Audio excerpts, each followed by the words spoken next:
Seseorang yang berkuasa baru saja menghancurkan rekanmu, dan sekarang dia menyebut namamu. Di momen itu, dunia seolah berhenti berputar. Udara terasa berat, dan setiap pasang mata di ruangan tertuju padamu. Kamu bisa merasakan jantungmu berdebar kencang, seolah ingin melompat keluar dari dada. Keringat dingin mulai membasahi keningmu. Apa yang harus kamu lakukan?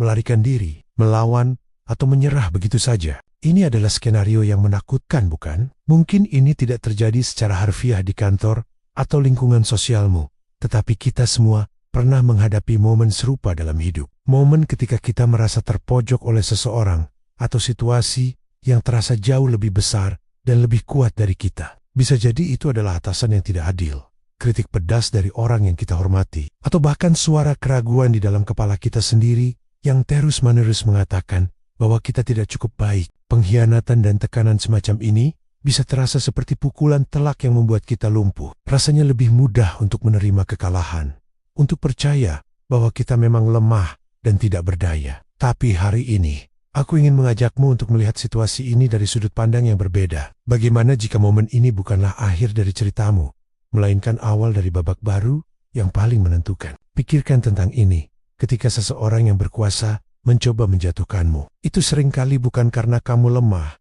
tetapi justru sebaliknya. Mereka melihat sesuatu di dalam dirimu, sebuah potensi, sebuah cahaya yang mengancam status quo mereka. Mereka melihat percikan api yang jika dibiarkan menyala, bisa menjadi kobaran api yang tak terkendali. Mereka takut pada apa yang bisa kamu capai. Jadi, panggilan nama itu bukanlah sebuah vonis mati, melainkan sebuah pengakuan, sebuah validasi atas kekuatan yang bahkan mungkin belum kamu sadari sepenuhnya. Sekarang, mari kita bedah apa yang sebenarnya terjadi. Ketika rekanmu jatuh, kamu melihat konsekuensi dari sebuah pertempuran. Kamu melihat kerapuhan, bahkan pada mereka yang tampak kuat.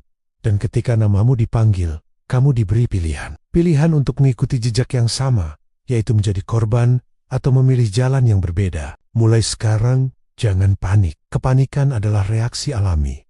Tetapi itu adalah musuh dari pikiran jernih. Tarik napas dalam-dalam. Rasakan udara memenuhi paru-parumu. Hembuskan perlahan. Ulangi beberapa kali. Proses sederhana ini mengirimkan sinyal ke otakmu bahwa kamu memegang kendali, bukan rasa takutmu. Dalam keheningan sejenak itu, kamu merebut kembali kekuatan dari situasi yang kacau. Lalu sadari bahwa kamu tidak sendirian. Meskipun rasanya semua mata tertuju padamu untuk menghakimi, lihatlah lebih dekat. Di antara kerumunan itu, pasti ada orang lain yang merasakan hal yang sama. Mereka yang diam-diam mendukungmu, mereka yang juga muak dengan ketidakadilan, tetapi terlalu takut untuk bersuara. Tatapanmu bisa menjadi percikan api bagi mereka. Keberanianmu bisa menjadi inspirasi yang mereka butuhkan. Sekarang, mari kita bicara tentang strategi. Kamu tidak bisa melawan api dengan api secara membabi buta. Kamu harus lebih cerdas. Orang yang berkuasa itu mungkin memiliki kekuatan posisional, tetapi kamu memiliki sesuatu yang lebih berharga, kebenaran, integritas, dan dukungan diam-diam dari orang-orang yang tertindas. Alih-alih konfrontasi langsung yang eksplosif, mulailah dengan membangun fondasimu. Dokumentasikan semuanya. Catat setiap interaksi, setiap ketidakadilan, setiap bukti. Fakta adalah perisai terbaikmu. Data tidak bisa dibantah. Ini mungkin proses yang lambat dan melelahkan, tetapi ini adalah cara untuk membangun kasus yang solid.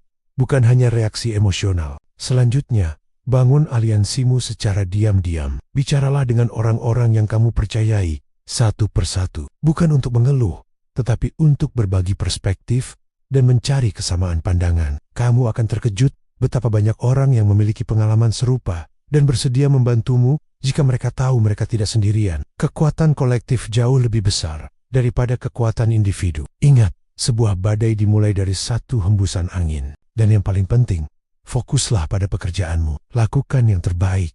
Jadilah tak tergantikan. Keunggulan adalah bentuk perlawanan yang paling elegan. Ketika hasil kerjamu berbicara dengan sendirinya, segala upaya untuk menjatuhkanmu akan terlihat seperti tindakan iri hati yang dangkal. Biarkan kualitas kerjamu menjadi tameng yang tidak bisa ditembus. Orang bisa mempertanyakan motifmu, tetapi mereka tidak bisa menyangkal hasil kerjamu yang luar biasa. Proses ini akan menguji mentalmu sampai ke batasnya. Akan ada hari-hari di mana kamu merasa ingin menyerah. Suara keraguan di kepalamu akan berteriak semakin kencang. Untuk apa semua ini? Kamu tidak akan menang. Lebih baik diam dan selamat. Di saat-saat seperti itulah, kamu harus mengingat kembali mengapamu. Mengapa kamu memulai ini? Apakah untuk keadilan, untuk martabatmu, untuk menciptakan lingkungan yang lebih baik bagi semua orang? Pegang erat alasan itu. Jadikan itu sebagai kompas moralmu, sebagai bintang utara yang menuntunmu melewati malam tergelap. Dan jangan lupakan pentingnya merawat diri. Perjuangan ini adalah maraton, bukan lari cepat. Pastikan kamu cukup tidur, makan dengan baik, dan luangkan waktu untuk melakukan hal-hal yang kamu sukai. Temukan pelarian sehat yang bisa mengisi ulang energimu, entah itu berolahraga, membaca buku, atau sekadar mengobrol dengan teman baik tentang hal-hal di luar pekerjaan. Kamu tidak bisa menuangkan dari cangkir yang kosong. Kesehatan mental dan fisikmu adalah aset utamamu dalam pertempuran ini. Bayangkan dirimu sebagai seorang pahlawan dalam ceritamu sendiri. Setiap tantangan adalah naga yang harus ditaklukkan. Setiap pengkhianatan adalah plot twist yang membuat ceritamu semakin menarik. Ketika orang berkuasa itu menyebut namamu, dia tidak sedang menulis akhir ceritamu. Dia hanya menyerahkan pena kepadamu dan berkata, sekarang giliranmu untuk menulis bab selanjutnya. Apa yang akan kamu tulis? Apakah itu kisah tentang ketakutan dan kepasrahan? Atau apakah itu akan menjadi kisah epik tentang keberanian, ketahanan, dan kemenangan yang diraih dengan susah payah? Pilihan ada di tanganmu. Kamu lebih kuat dari yang kamu kira. Potensimu lebih besar dari yang bisa mereka bayangkan. Orang itu mungkin telah menghancurkan rekanmu, tetapi dia membuat kesalahan besar dengan meremehkanmu. Dia tidak tahu bahwa dengan menyebut namamu, dia tidak sedang memanggil korban berikutnya. Dia baru saja membangunkan seorang pejuang. Ingatlah selalu, momen tekanan terbesar seringkali menjadi momen transformasi terbesar. Ini adalah kesempatanmu untuk menemukan kekuatan sejatimu, untuk mendefinisikan ulang siapa dirimu, dan untuk menunjukkan kepada dunia, dan yang lebih penting, kepada dirimu sendiri, terbuat dari apa dirimu sebenarnya. Tapi tiba-tiba jantungmu terasa berhenti berdetak sejenak. Pikiranmu kosong. Apa artinya ini? Apakah aku selanjutnya? Apa yang harus kulakukan? Rasa takut, bingung, dan marah bercampur aduk menjadi satu. Ini bukan adegan dalam film.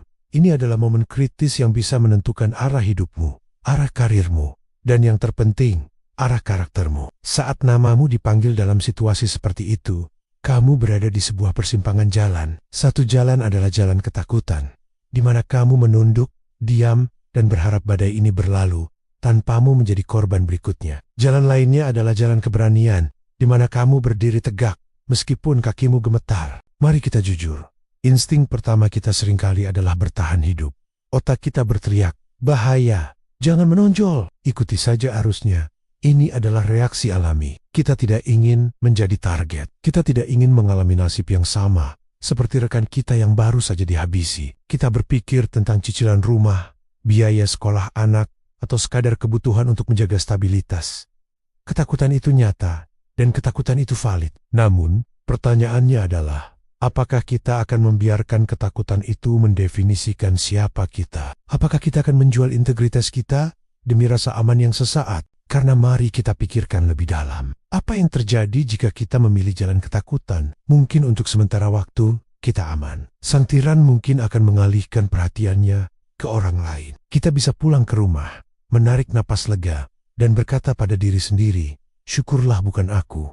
Tapi, kelegaan itu hanya sementara. Benih ketidaknyamanan akan mulai tumbuh di dalam hatimu. Setiap kali kamu melihat bayanganmu di cermin, kamu akan teringat pada momen di mana kamu memilih diam saat ketidakadilan terjadi. Kamu akan bekerja di lingkungan yang beracun, di mana rasa saling percaya telah mati, digantikan oleh paranoia dan kecurigaan. Setiap hari akan terasa seperti berjalan di atas ladang ranjau. Apakah itu yang disebut aman? Apakah itu kehidupan yang kamu inginkan? Sekarang, mari kita lihat jalan yang kedua, jalan keberanian. Jalan ini tidak menjanjikan kemudahan, sebaliknya.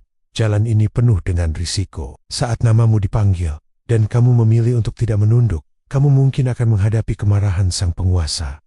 Kamu bisa menjadi target berikutnya. Kamu bisa kehilangan pekerjaanmu. Semua ketakutan yang kita bicarakan tadi bisa menjadi kenyataan. Lalu, mengapa ada orang yang waras mau memilih jalan ini? Jawabannya terletak pada sesuatu yang lebih berharga daripada pekerjaan atau stabilitas finansial sementara. Jawabannya adalah integritas, martabat, kemampuan untuk menatap dirimu sendiri di cermin tanpa rasa malu. Ketika kamu memilih keberanian, kamu tidak sedang berjuang untuk rekan kerjamu saja. Kamu sedang berjuang untuk dirimu sendiri. Kamu sedang menegaskan nilai-nilai yang kamu pegang. Kamu sedang mengirimkan pesan yang kuat, tidak hanya kepada sang tiran, tetapi juga kepada semua orang yang ada di ruangan itu, dan yang terpenting, kepada dirimu sendiri. Pesannya adalah, aku tidak akan menjadi bagian dari ini. Batasku ada di sini. Memilih keberanian bukan berarti kamu harus berteriak atau melawan secara membabi buta. Keberanian bisa datang dalam berbagai bentuk. Mungkin keberanian itu adalah dengan tenang berkata, saya tidak setuju dengan cara ini. Atau, saya rasa kita perlu melihat ini dari perspektif lain. Mungkin keberanian itu adalah dengan menolak untuk ikut serta dalam agenda sang tiran. Atau mungkin, keberanian itu adalah dengan diam-diam mendekati rekanmu yang terluka setelah rapat selesai dan menawarkan dukunganmu. Aku ada di sini untukmu. Apa yang bisa kubantu? Tentu saja, ada konsekuensi. Kamu mungkin harus mencari pekerjaan baru. Kamu mungkin harus melalui masa-masa sulit secara finansial. Tapi ingat ini, dunia ini luas. Selalu ada perusahaan lain, selalu ada tim lain, selalu ada pemimpin lain yang menghargai integritas dan keberanian. Kehilangan pekerjaan di lingkungan yang beracun bukanlah sebuah kehilangan, melainkan sebuah pembebasan. Itu adalah kesempatan untuk menemukan tempat di mana kamu bisa berkembang, di mana kontribusimu dihargai, dan di mana kamu tidak perlu menjual jiwamu setiap hari. Reputasimu sebagai orang yang berintegritas akan mengikutimu kemanapun kamu pergi, dan itu jauh lebih berharga daripada posisi apapun. Jadi, saat momen itu datang, saat seorang penguasa baru saja menghancurkan seseorang dan kemudian memanggil namamu, tarik napas dalam-dalam. Rasakan detak jantungmu, akui rasa takutmu, karena itu manusiawi. Tapi jangan biarkan rasa takut itu menjadi pengemudinya. Ingat, siapa dirimu dan nilai apa yang kamu perjuangkan. Tatap mata mereka, bukan dengan kebencian, tapi dengan keteguhan. Mungkin kamu tidak akan menang dalam pertarungan hari itu, tapi dengan memilih keberanian, kamu sudah memenangkan pertempuran yang jauh lebih penting. Pertempuran untuk jiwamu. Pertama-tama, mari kita pahami psikologi di balik tindakan sang pengkhianat. Mengapa dia menyebut nama Anda? Ada beberapa kemungkinan. Mungkin dia melihat Anda sebagai sekutu potensial. Dia tahu Anda memiliki pengaruh, sumber daya, atau keterampilan yang bisa membantunya mengamankan posisinya setelah pengkhianatannya. Dengan menyebut nama Anda, dia secara publik mencoba menarik Anda ke pihaknya, mengirimkan sinyal bahwa Anda adalah bagian dari rencana besarnya. Ini adalah langkah catur yang sangat berisiko, tetapi jika berhasil, bisa memberinya legitimasi yang sangat dia butuhkan. Dia bertaruh bahwa Anda akan lebih memilih bergabung dengan pemenang daripada membela yang kalah. Kemungkinan kedua, dia melihat Anda sebagai ancaman berikutnya. Dia tahu Anda memiliki kesetiaan pada orang yang baru saja dia hancurkan. Anda mungkin satu-satunya orang yang memiliki keberanian atau kekuatan untuk menantangnya. Dengan menyebut nama Anda, dia tidak sedang mengundang, tetapi menantang Anda. Dia menarik garis di pasir, memaksa Anda untuk menunjukkan posisi Anda secara terbuka. Ini adalah cara untuk mengeliminasi semua potensi perlawanan sekaligus. Dia berkata, saya sudah mengalahkan yang terkuat, sekarang giliran Anda. Apa yang akan Anda lakukan? Ini adalah unjuk kekuatan yang dirancang untuk mengintimidasi Anda agar tunduk atau memaksa Anda melakukan kesalahan. Kemungkinan ketiga, dan yang paling manipulatif, adalah dia menggunakan Anda sebagai kambing hitam atau pengalih perhatian. Mungkin pengkhianatannya tidak sebersih yang terlihat. Mungkin ada detail-detail yang bisa merusak citranya. Dengan menyebut nama Anda, dia menciptakan narasi baru. Tiba-tiba, fokus semua orang beralih kepada Anda.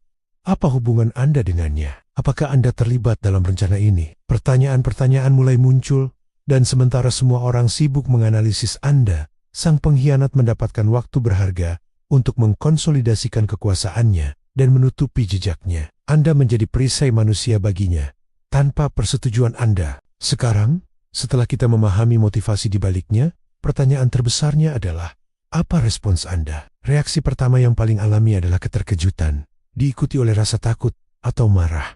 Ini wajar. Anda baru saja dilempar ke dalam situasi yang sangat berbahaya dan tidak pasti. Hal terpenting yang harus Anda lakukan pada saat ini adalah jangan bereaksi secara impulsif. Setiap kata atau tindakan Anda akan diamati dan dianalisis oleh semua orang. Ambil napas dalam-dalam. Beri diri Anda waktu untuk berpikir. Kepanikan adalah musuh terbesar Anda saat ini. Langkah pertama adalah mengumpulkan informasi. Situasi yang Anda lihat mungkin bukan gambaran keseluruhan. Apa yang sebenarnya terjadi di antara kedua orang itu? Apakah ada sejarah konflik yang tidak Anda ketahui? Apakah ada pihak ketiga yang terlibat? Jangan hanya mengandalkan apa yang Anda lihat atau dengar di permukaan. Bicaralah dengan orang-orang yang Anda percayai. Cari tahu fakta sebanyak mungkin sebelum Anda membuat keputusan. Informasi adalah kekuatan, dan dalam situasi seperti ini, informasi yang akurat adalah senjata terbaik Anda. Jangan biarkan opini publik atau tekanan massa mendikte langkah Anda. Setelah Anda memiliki pemahaman yang lebih baik tentang situasinya, Anda perlu mengevaluasi pilihan Anda. Secara umum, ada 3 jalan utama yang bisa Anda ambil. Pertama, Anda bisa bergabung dengan sang pengkhianat. Ini mungkin terlihat seperti pilihan yang paling aman dan paling pragmatis. Anda bersekutu dengan kekuatan yang sedang naik daun, mengamankan posisi Anda, dan mungkin mendapatkan keuntungan darinya. Namun, jalan ini penuh dengan bahaya moral. Jika Anda bersekutu dengan seorang pengkhianat, apa artinya itu bagi integritas Anda? Bisakah Anda benar-benar mempercayai seseorang yang telah mengkhianati sahabatnya sendiri? Hari ini dia mengkhianati orang lain untuk mendapatkan Anda.